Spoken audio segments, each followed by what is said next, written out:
What's up, everybody? Welcome back to Wax Packs and Morning Tracks. It's Cody, it's Bubba, it's Mojobreak Media.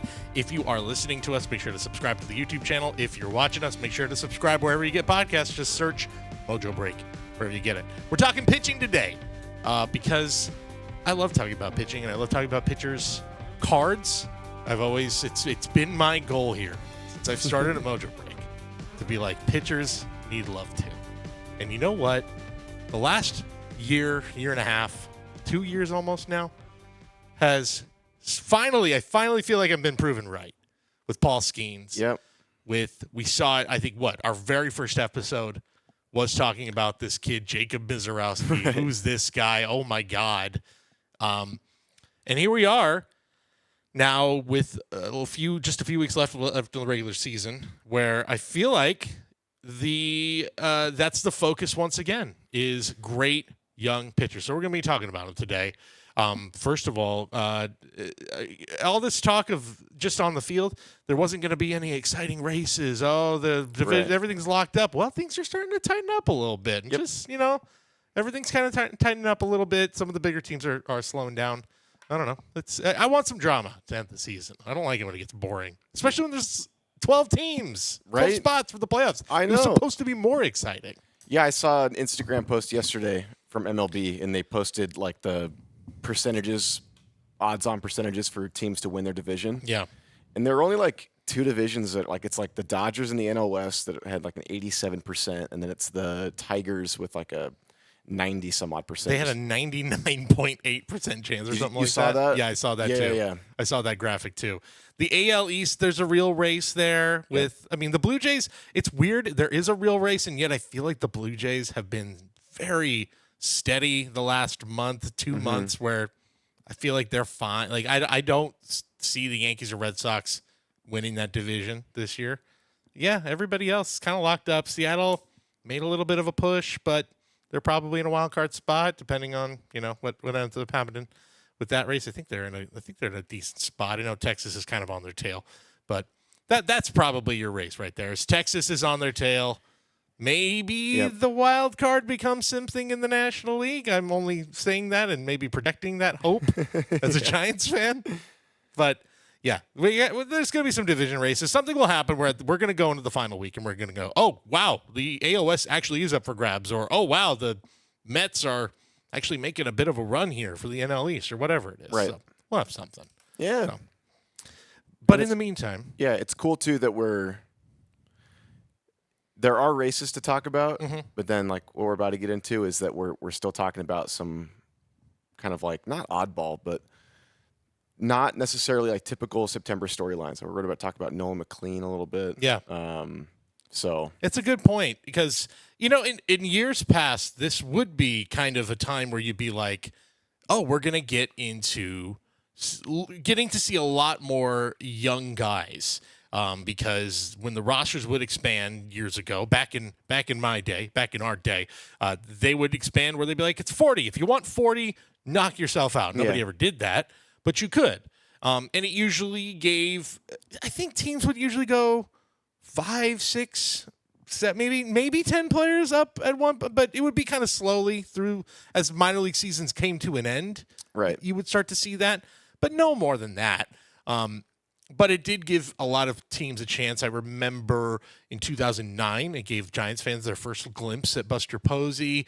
A lot of guys I want to say that that image that comes up all the time of like the Randy Johnson, Greg Maddux scratch start, and it led to a Scherzer Kershaw start is totally because of September call-ups. Right. I want to say that's the case. I could be wrong, but there you go. Scherzer and Kershaw were called up, and that's how we got our first glimpse of them. But nonetheless, we are starting to see a huge influx of talent, and I think it's interesting. It's all really exciting pitching talent. I want to start with the Mets because I think that's such a just on the field for a second before we get into the cards. How interesting it is that this team was kind of in a massive tailspin for most of the second half here and have now sort of leveled off. I know, like I said, it's getting a little tighter in the NL wildcard race, but not quite there yet. But they have a 4-game lead in the third spot. despite the fact that now, actually, literally before we even started recording today, they just called up another one of their top pitching prospects, Brandon Sprout. He's getting called up. So 3/5 of their rotation now are going to be rookies. Is it Sprout or Sprout? Is it Sprout? Yeah, I look at that spelling and I'm like, Sprout. I can't recall. We've been calling him Sprout. I think it's Sprout. I think you're right that it's Sprout. And we call ourselves the Sprout Gang. Because we were just pulling him relentlessly Sprout out of Gang. 24, gosh, what is his Bowman? 24 Bowman or 24 Chrome? Okay. Maybe. Hashtag Sprout Gang.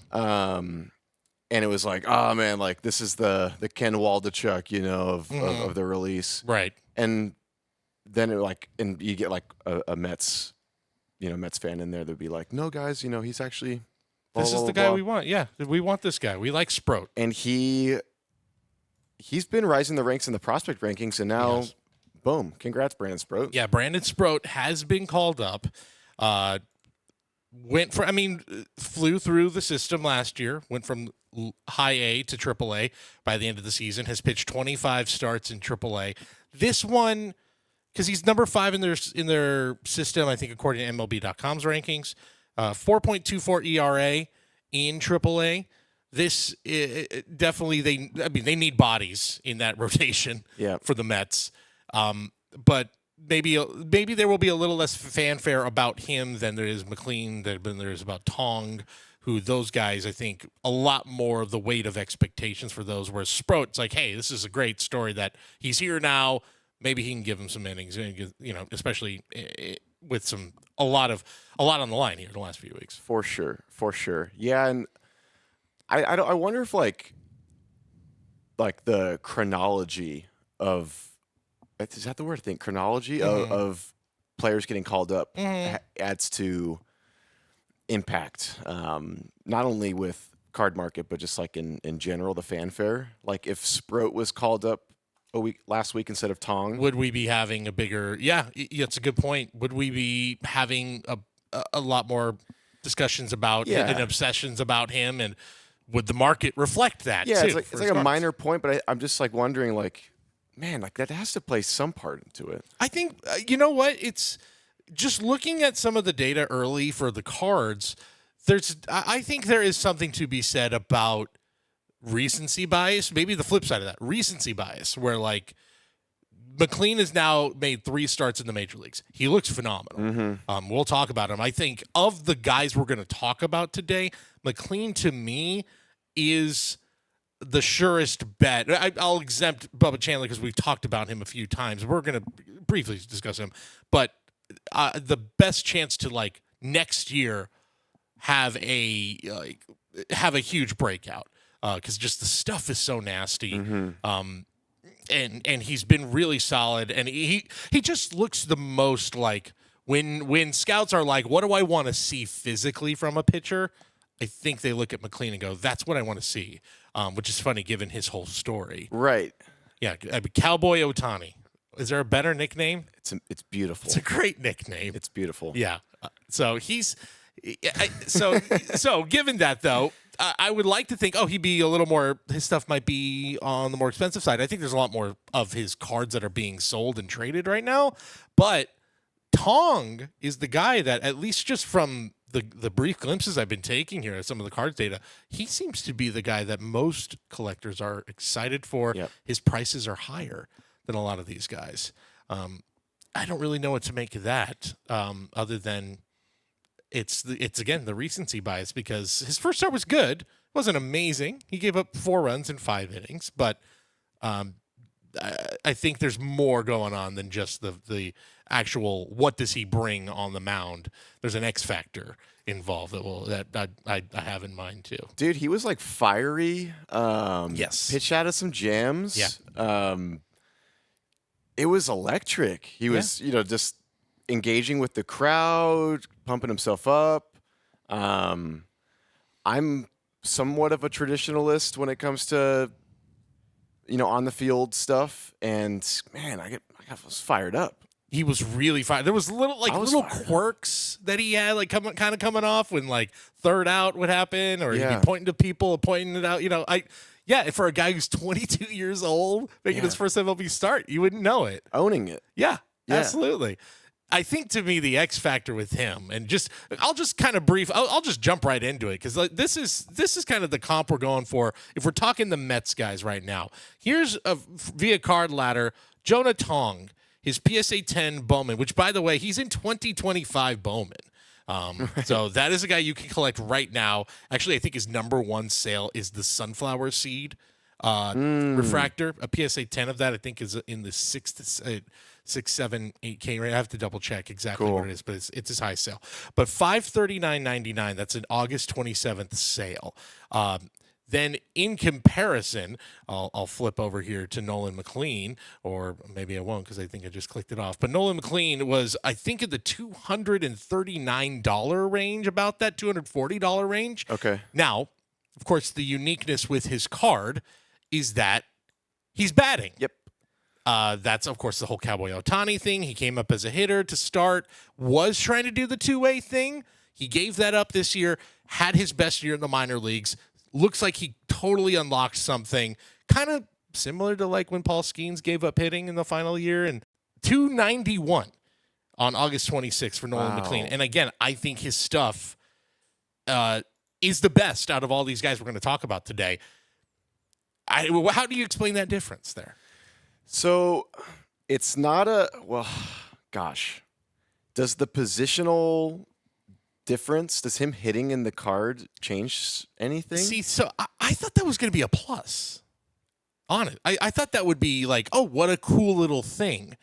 But maybe it's not at this point. Maybe. I don't know. I still think that overall that's a plus. But, yeah. I think it's cool. I wonder if if it could be at some point confusing to card investors. Yeah, maybe. I don't know. I'm trying to like rationalize it being half the price of the Tong. It is strange. It's really strange. Being sold within a day of each other, I think, these two cards. Yeah, literally within a day of each other. Yeah, they're on fire. I'm sure we're gonna have a ton more sales today too. And I can't nail this one down.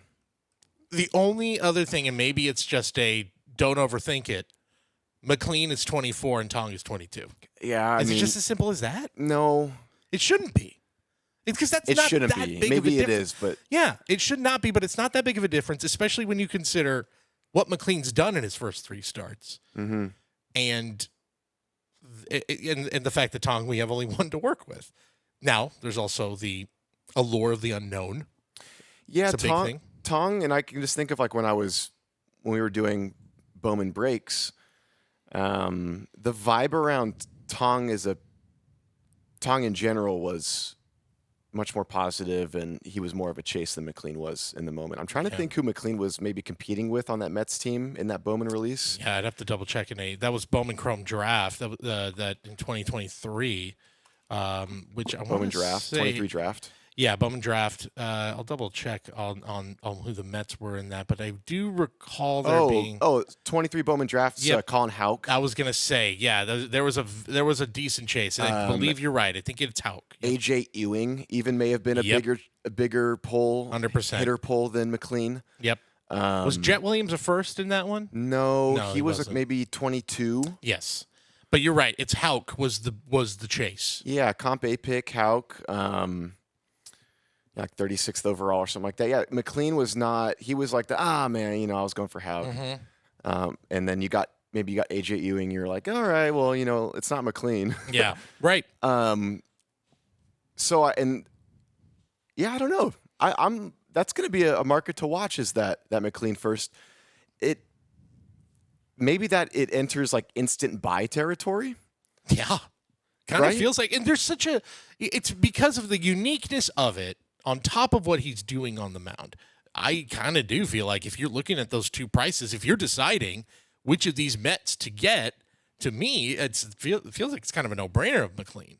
Because I just love the story behind that he's hitting. The Cowboy Ohtani stuff is fun. Yep. But, yeah, I think there's also just that's baked in too, where like Tong was one of the top guys chases Yeah. in this most recent Like for Mets fans. one of the top pitching chases in the product. It takes a little bit sometimes to catch up with the market takes, where I bet you McLean's prices are not going to be this very soon. Right. Especially if the Mets make the playoffs, and he's going to be a top guy in that rotation for the playoffs. Yeah. They've saved him up enough. Senga's on the outs. They don't really have a choice. Yeah. They have to. I saw yesterday Senga, like, the article was crazy. The headline on the article that I read on MLB.com was, or the app was, Mets considering sending down Senga. I just saw that. Yeah, I'm It's looking like, at it right now. What? Like, Whew. what? How does that story get written? I don't. That is wild. Is that a leak? Like, I don't remember ever seeing they're considering. It's just like that is strange. Just like you wake up one day and it's Senga's in AAA. Right. That is a really strange one to come out. I was like, what if you're Senga? There is 100% a leak. A source leaked out. Hey, they were talking about it tonight. Maybe sending him AAA to get right. That's how that gets out. Yeah, because I just thought like, oh man, I feel bad for Senga here, because like you should know. Right. It's especially he had a great first half. I think it was an all-star snub. He had a really good first half. I know they think kind of injuries kind of kept him off too, but gosh, I will to sort of defend the Mets here. I don't know if I'm defending them, but I don't think they do this because the minor league season is about to end. There's literally a week left, and he would get just one start. Like that's it. I think that it's with the idea of we'll give him a start, try to get him right, fix his mechanics, whatever it is, and then bring him back up. That's maybe what they're thinking. I think that's overthinking it at this point of the season. It's doing more damage to him to send him there mentally than it would to be like, well, we're doing it to repair whatever's going on. No, that's not what he's thinking. He'd be like, you just demoted me. Yeah. In the middle of the pennant chase. Yeah, he might get traded in the offseason. Yeah. That's what this kind of tells me too. Right. That's kind of what the vibe I was catching from. I was like, oh, he's just probably not going to be a Met much longer. Yeah. Boy, if he's available, there'd be a whole lot of teams that are going to line up. Yeah, but he's also a guy, like, if they do make the playoffs, you got to have him in the bullpen. Yeah. Yeah. Yeah, I can't stop thinking about the Tong. I know. Tong over No, McLean right now. He's American, right? He's Canadian. Oh, that's right. He's Canadian. Maybe that's the other X factor. That's right. And maybe that's really that's the thing we have kind of not mentioned. He's Canadian. Here's where I'll say, I think this is where maybe it kind of comes, we get a clearer picture of why is Tong one start out the gate. Again, the numbers in the minors are very good. I don't want to poo-poo that. 8-5, a 1.59 ERA this year in AA. He had 2 starts in AAA, and they went, "You're fine." He went 11 2/3 innings and had 17 strikeouts, and just called him straight up. Yeah. Canadian, we mentioned it. That's a lot. There's a huge Canadian market. Yep. And they're gonna buy their guys. I think the other thing too, and I'll find the picture here. I think the Mets broadcast put this picture up. Let's see if I can find a good one. It's a little grainy, but bear with me. This is the picture that the Mets broadcast put up of a certain pitcher that he looks a whole lot like, and it's Tim Lincecum. Yeah. The follow-through is almost identical. Yeah. He's basically Tim Lincecum's windup with less moving parts. Mm-hmm. And I think that for a lot of collectors, especially of a certain age bracket, gets you pumped up a little bit. 100%. 100%. Yeah, so he has, and thank you for correcting me or reminding me on the him being from Canada. Yeah, huge. You instantly enter yourself into the international market. The last handful of years, last 5-7 years, it's been like, oh, who's coming out of a country that isn't the United States or Dominican Republic or, Puerto Rico, Venezuela, or Puerto Rico. It's not anyway, you know what I mean? And so it's like, there's a little bit of like heightened awareness, I think, around some of these international guys. And I've been noticing as well in the Bowman releases that we are seeing more Canadian prospects too. Right when you said Canada, I thought, oh yeah, there's a guy for the Tampa Bay Rays, Jack Lyons, is from Canada. Yeah. And it's cool. It's like, oh, this is now our Canadian prospect for the release, because it's like we have our Japanese prospect for the release. We have now. It's like they're not. It's not like it's like a token spot on the on a checklist. But it's especially as this hobby becomes more international, where the breaks are happening everywhere in every country. Yeah, you find those guys that you could say, "Oh, I'm from Canada. I want to chase Jonah Tong. That's going to be the next great Canadian player right there, or or whatever it might be." Yeah, there's a pride aspect to it as well. Absolutely. Joey Votto, probably a Hall of Famer on his own stats and stuff, but he might go down as he and Larry Walker, top 2 Canadian players ever. Oh, definitely. I don't want to take anything away from Larry Walker, legend. 100%. You wear a SpongeBob suit to your Hall of Fame speech. You're a legend in my book. Legend. That was sick. What a power move by him. That was sweet. Amazing. Yeah. So it's kind of starting to the dots are starting to connect for me a little bit. Just sitting here, I wasn't privy to those numbers, the McLean and the Tong sales. You know what? It surprised me too, because I just was sure McLean was going to be top because of all of the things that all of these X Factor things that you think, well, you put all of this together plus what he's doing on the mound, well, this should be the guy. But yeah, there's something about you see a guy like Tong doing what he's doing. It's funny because I looked at him and I'm like, oh yeah, you get the Lincecum vibes. He seems like he's a little smaller, and it's like, oh, you're rooting for that guy because it's like a kid's watching him like that could be me one day. Yep. Obviously the follow through, the follow through and the windup look very similar. He's a little fiery. He's from Canada. By the way, I say he's smaller. He's 6'1". Yeah. He doesn't look it on the mound. Yeah. And but whatever. That's it is what it is. But all of that plays a factor too, and I think maybe that's just enough to give him a little bit of an uptick. Yeah, and that's the hobby loves storylines and anomalies and small connections. I mean, the way that the hobby will prop up people with like a certain last name, like the David Ortiz Jr. Yep. He probably will not be a major leaguer with any, maybe at some capacity, but probably not. Just playing the odds game. Most of the guys just don't make it, inevitably. Right. But for the first few weeks of Bowman, David Ortiz Jr. was flying out, on player breaks flying off the shelves. His market was volatile. And so the way we kind of like hobbyists kind of romance, some of these players and stuff is Tong fits right into that. 100%. And I'm going to say like if he continues success, he didn't have the most, it's not, stat line wasn't the most amazing stat line, but they make the playoffs. He's pitching in October. Boom. I mean, like boom. Yeah. And same thing for McLean. I want to really monitor that McLean one because I'm curious if him hitting on the card is really gonna hold him back, or does that in a year or 5-10 years does that become one of his greatest assets is being a hitter on that card? I will lean on I think it becomes an asset over a disadvantage. I think that's a fun thing. It tells a story. Yeah. What do we love in this hobby too? Is a card that can tell a story. Yep. It's like, oh, that's an iconic card because it was this. It was supposed to be this, or oh, they made a mistake here. Or, like we like that a lot. I think that's a value add for sure. Yep. And you mentioned it. These guys are they're gonna feed off each other, and this team's gonna feed off their energy. And there's a youthful energy they have brought to this team.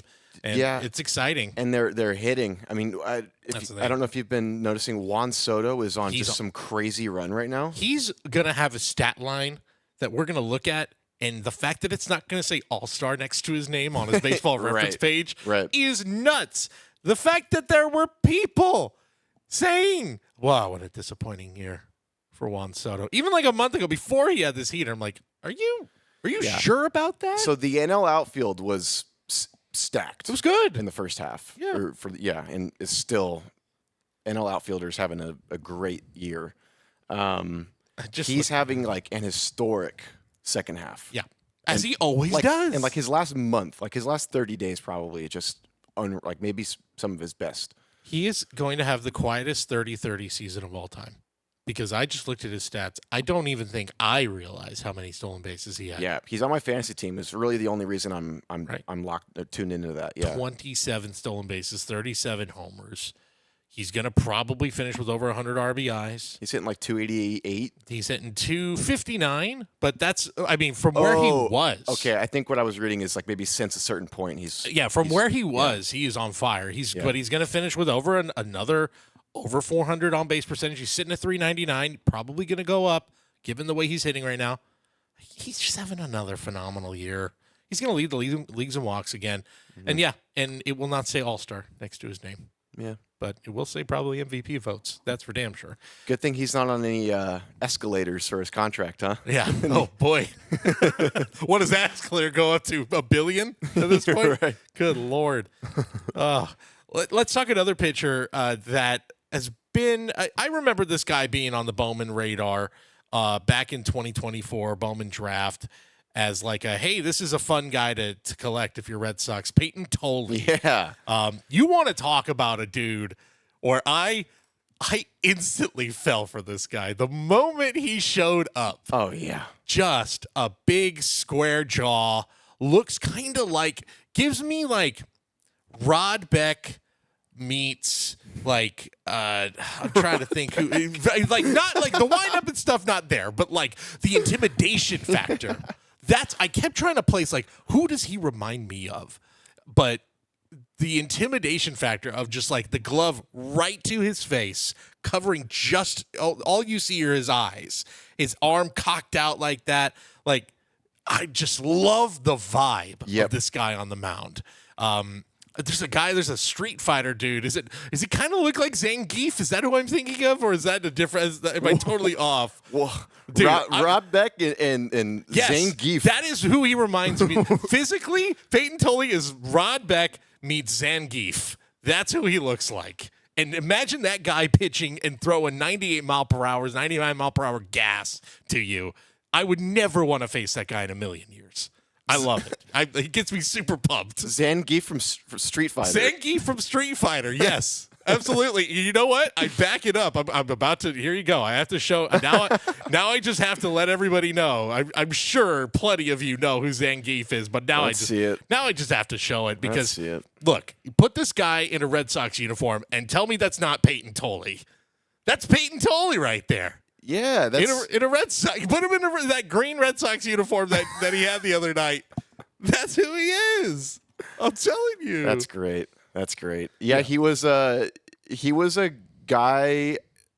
Remind me the year his Bowman release. 23 draft. No, excuse me, 24 draft. 24 draft. 24 draft. Okay, so again, not the main Red Sox chase. 24 draft. Gosh, who's 24 draft for the Red Sox? I'm double checking right now, but he certainly was a name that I think that Red Sox fans were happy to chase. Teal, is it? No, he wouldn't have been a first in that one. Here's the Bowman base. You have Roman Anthony's not his first. Brady Montgomery. I think that was the guy. Is the chase there. Yeah, you had Brandon Neely. Kyle Teal's in there as a base as well. But yeah, Payton Tolle. Yeah, you were Tolle over Neely. Yeah, Tolle over Neely. Yeah. Yeah, that was not a tough guy to find in Bowman. So if you're ripping product or you're buying into breaks, I mean, you're probably still going to be paying Brady Montgomery prices, even though he's a White Sox now. Poor guy. Yeah. Although him and Kyle Teal's having a really nice. He's looked really good this season. So Colson Montgomery says the other guy who's looked phenomenal. Anyway, we're not talking White Sox right now. Right. Tolle. Yeah, I'm thinking back. Like that's a guy that we put a lot of autos of, and I really hope that our customers held on to him. Yeah.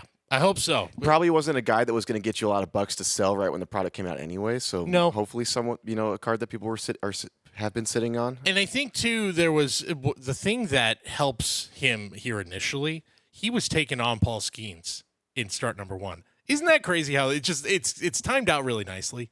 Where Jacob Mizorowski in his second start got to face Paul Skeens.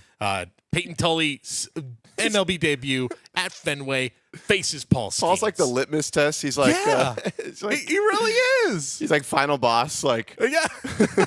What's funny is the crazy thing is Tolle was leading. He was the Red Sox were up 2-0 in that game when he exited the game. He was in line for the win against Paul Skeens, and then Pirates had a little bit of a comeback. They won, and Skeens actually stayed in the game, got the win. Pirates have been playing some ball. Pirates have been all right lately. And beat up my Dodgers. Yeah. Oh, yeah. That's true. Yeah. Gosh.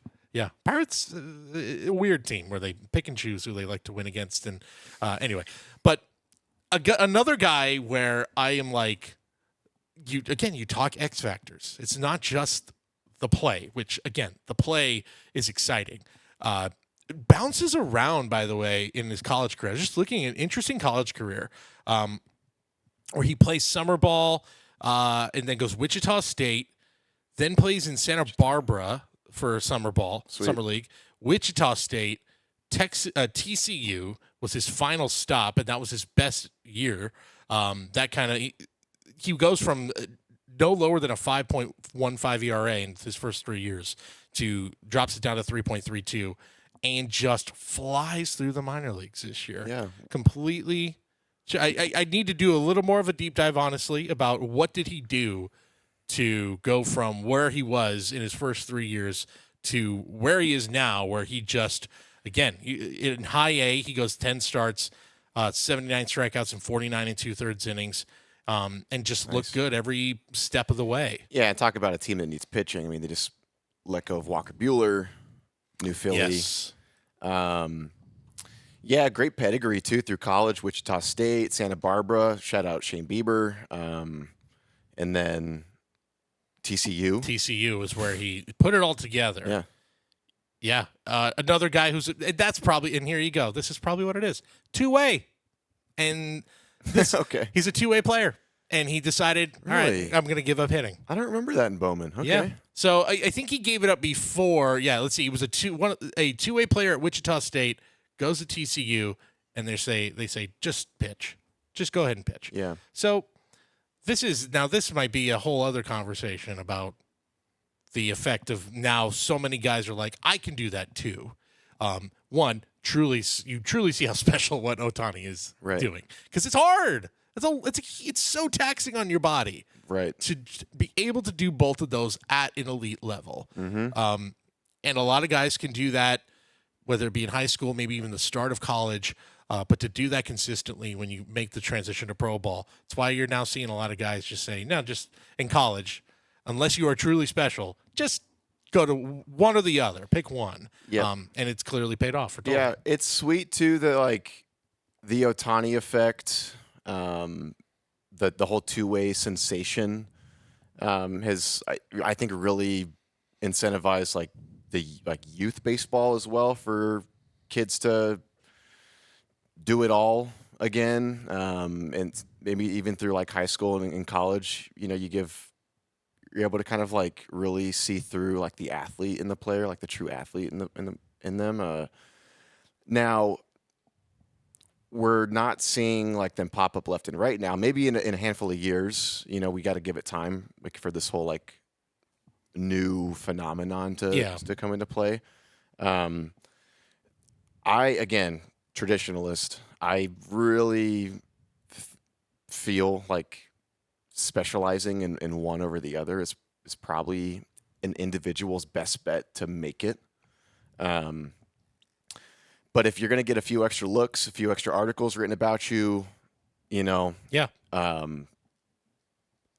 not saying people are doing the two-way thing for press. That's not what I'm getting at. But it seems like a very viable option now. As before, it was no, you really got to focus, because you don't want to just be above average at both. You want to be the best at one. Mm-hmm. And I think that maybe and this is just a feel. I haven't talked to any managers or anything about this, but I have a feeling like high school managers, college managers are more receptive to utilizing a two-way talent. And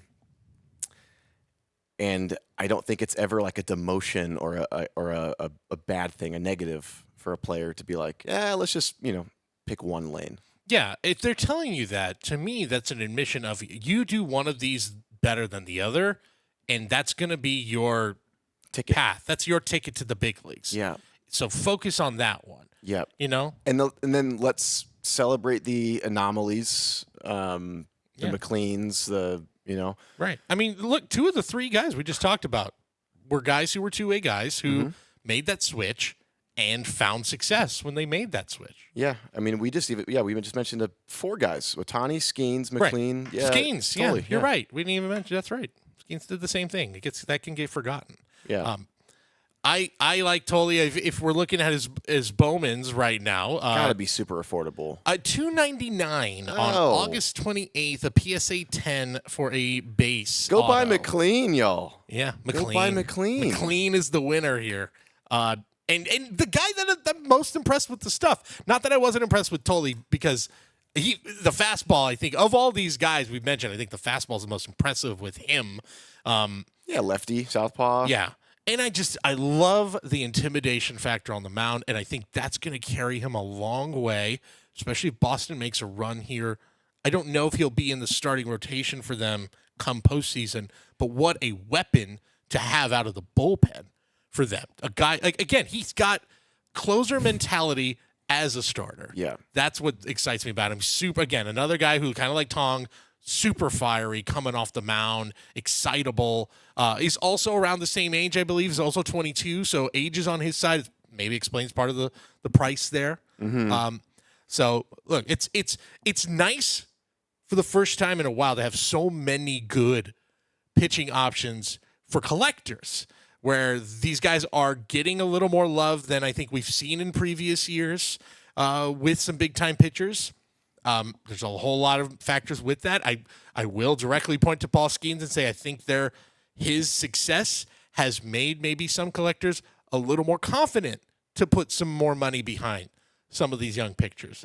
There's going to be a point where maybe a few of these guys don't make it, and maybe it all goes back to normal. But for now, these are really exciting names, and it's fun to talk about pitchers when we're talking about baseball cards. Yep. And maybe at some point we do an episode where we do a deeper dive into some potential rule changes that are coming up for Major League Baseball. Yes. Does a 6-inning minimum requirement for a starting pitcher do? And what does that do to the card value of starting pitchers? Ooh, man. Is that now being seriously considered? Apparently, it's approved for 2030 by the commissioner's office. I think it just needs to pass CBA or something like that. So 6-inning minimum, but of course with exemptions, right? Of course. So, but man, 6 feels kind of steep. 4, I feel like, because I've thought about this too, of like if you're gonna bring a guy in, 4 is, unless you hit a certain pitch count, that's got to be it, right? Like if you hit a certain number of pitches, then it doesn't matter anymore. Yeah, there are some very fine details in there, reminiscent of like when you can bring in a non-pitcher to pitch. Like there's like I don't know if it's run differential. There's something, and it's not, I don't think, all like ironed out. Yeah. But there were like a flurry of rule changes that were presented by Manfred's office, and I think this is one that's stuck for like a 2030 plan. Wow. And it has to pass CBA and the players and stuff. Right, of course. Yeah. That will be really interesting to see. It will morph. I can't think of a rule that hasn't been like a Manfred rule that hasn't come into play. Right? Yeah, I'm trying to think if there's any that's we're getting ABS next year. Yeah, that's true. Gosh, that's gonna be. We're all gonna love it. It's gonna be quite a game changer. Well, we're all gonna love it, unless you like to frame some pitches and get away with those. You are not going to love it very much at all. I think we're gonna. How about this? I think we're gonna get used to it. I think the fans are going to be thrilled. That's kind of what I meant. Yeah, players, and I think most hitters will be thrilled. Yeah, there's gonna be a small amount. Pitchers. And catchers who, especially certain defensive catchers who make their mark as good pitch framers, that's going to really be tough. What does it do to the catcher market? Certainly changes things up a bit. Rule changes. Certainly is going to change. Changing the game. Yeah. Yeah. Well, we'll get into that. We'll do something with. I would love to. Yeah, I could get deep dive into all the crazy rule changes and Anyway, as long as we can get rid of the ghost runner, then I will trade this pitcher limit for getting rid of ghost runners. When you have a rule that goes away in October, don't have the rule. Precisely. That's my vibe. If you're not going to play your most important games of the year under that rule set, don't have the rule set. I'll even split the difference here. If the game goes to the 13th inning, go ahead and put your ghost runner on. Fine, whatever. Because these games don't go that far. Happy medium, right? Even when we didn't have that rule, it was so rare for a game to go past 12, 13 innings in a regular season. It barely ever happened. Anyway, that's another conversation, and we don't have to talk about that. In the minor leagues, they're doing it even at the championship game level, by the way. So, we're getting closer. Yeah. Anyway, yeah. If that ever happens in the World Series, good Lord, we've truly lost our way. It can't. It never will. It never will. Yeah. Knock on wood. Yeah. Another. Again, I don't want to get too far off track, but another rule for 2030, the golden at bat. That I have heard about. Which is like the most the consensus is no. No. That's the now. Is this the one where it's bring a guy back for one? Yeah, you can just skip in your batting order. So if you're in the bottom of the ninth inning and suddenly you loaded the bases with 2 outs and Ohtani was due up 5th, it's no, he's up now. Mm-hmm. Yeah, I don't like that. Horrible. That's bad. Yeah, it's not baseball. Now that's exactly. Yeah. Now we're just playing by fantasy rules, and that sucks. Right. Yeah. Thumbs down. Well, I think we pretty much covered all the young, exciting pitchers. I will throw out. We've talked about some of the prices of some of the guys, some of the bigger names we've mentioned today, but I do just want to throw out, in comparison's sake, I think we talked about him a little bit. He's up a little bit. Bubba Chandler, $450 for a PSA 10. So things are going up. Sweet. A little bit for Chandler. That compared to the 3 guys we've talked about, I don't know if I'm buying that. I don't think I am.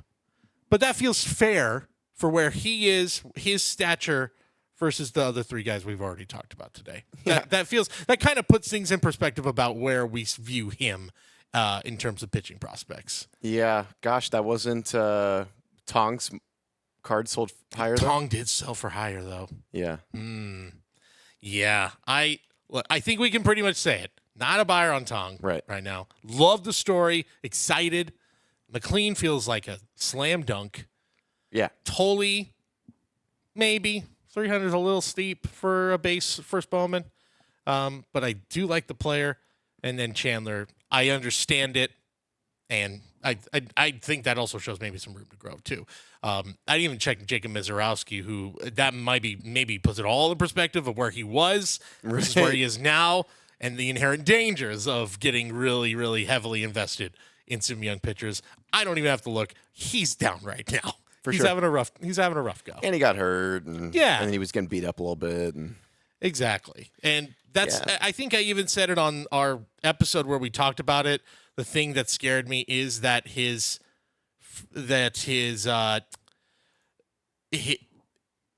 way he was viewed was as a reliever. Is what I'm trying to say. That always kind of took me maybe back up a little bit about some of the huge price tags these cards were going for. And yeah, I don't want to say feel okay, yeah, I feel justified in feeling that now because I still think the talent is off the charts. But yeah, some regression was due. You've watched enough baseball. Exactly. You've watched enough baseball. We've watched a lot of baseball. Yep. Yeah, that's why I was not apprehensive of saying David Ortiz Jr. might not be, everything people thought he was going to be for the first couple weeks of that Bowman release. But yeah. And yeah. Hey, regardless, here, I just looked it up. Jacob Mizorowski, this is a PSA 9 that sold around the same timeline of all these other guys we're talking about. This is best offer. So, not 100%, but that's $400. for a PSA 9 first Bowman auto of Jacob Mizorowski Yeah, last week. last week. The PSA 10 for Chandler sold for $50 more. That's it. Yeah. So, yeah. It feels like all of the guys we talked about are definitely maybe better buys than right now than Mizorowski is. But regardless, get on board with Cowboy Ohtani. That's really the moral of the story here on today's episode. Yeah. We like Cowboy Ohtani. Absolutely. Yeah. That's sweet. Yeah. It's just a good nickname. That's sweet. Yeah. Jonah Tong's going to get a good nickname. It's only a matter of time. Yep. I've already seen some people using Cisco's Thong song as like his like they're like Mets fans throwing that out there as Tong to Tong Tong Tong. Anyway. Yeah. It's Tong to Tong Tong Tong. there you go. We just keep going with his name. It's a fun name to do stuff with. So, which of these pitching prospects are you guys most excited about? We want to know. If you're watching, let us know in the comments. Is it McLean? Is it Tong? Is it somebody we didn't even talk about? I didn't even throw out, like, you know who the number one qualified starter is right now among rookies? It's Cade Horton for the Cubs. Beast. Having a good year. Having a really good year. He's made over 20 starts. He's got like Beast. 273. And his cards aren't even sniffing these prices. So if you really want the good buy, maybe it's Cade. Other guys like Jack Leiter, who fell off the map, who I was a huge proponent. He was the first guy where I went, you're the pitcher, it's Jack Leiter, and nothing. Yep. I have a ton of Jack Leiter. Yeah. He's having a really nice year. A ton. In Texas right now. Yeah. In a rookie season. So let us know in the comments your pitching pick. Are you just totally avoiding pitchers if you're a collector? I don't want to hear too. Let us know. And, of course, make sure to subscribe to Mojobreak Media if you are listening to us. Make sure to go over to YouTube and hit subscribe. Or if you're watching, search Mojobreak wherever you get podcasts and subscribe there. We'll talk to you next week here on Wax Packs and Warning Tracks for Bubba.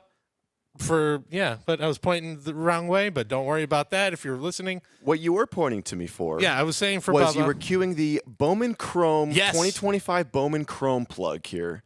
Breaks are posted, player breaks, pick your team breaks. That comes out at the 24th of this month. 24th. September 24th. Spots are flying. Hop in. And, go get the next McLean, the next Tolle, the next Skeens, the next Bubba. The next Bubba. Bowman Chrome time. Can't wait. Dude. It's going to be, we've talked about it already, but great checklist. Corey Seager got a Garbage Pail Kid. Oh, nice. Mm-hmm. There you go. Sweet. Can't wait. We're going to talk about it more, too, as we get closer and we we'll do actually a get our hands preview on it. Yeah. Yep. Sounds good. All right. We'll talk to you next time here on Wax Packs and Warning Tracks. See you.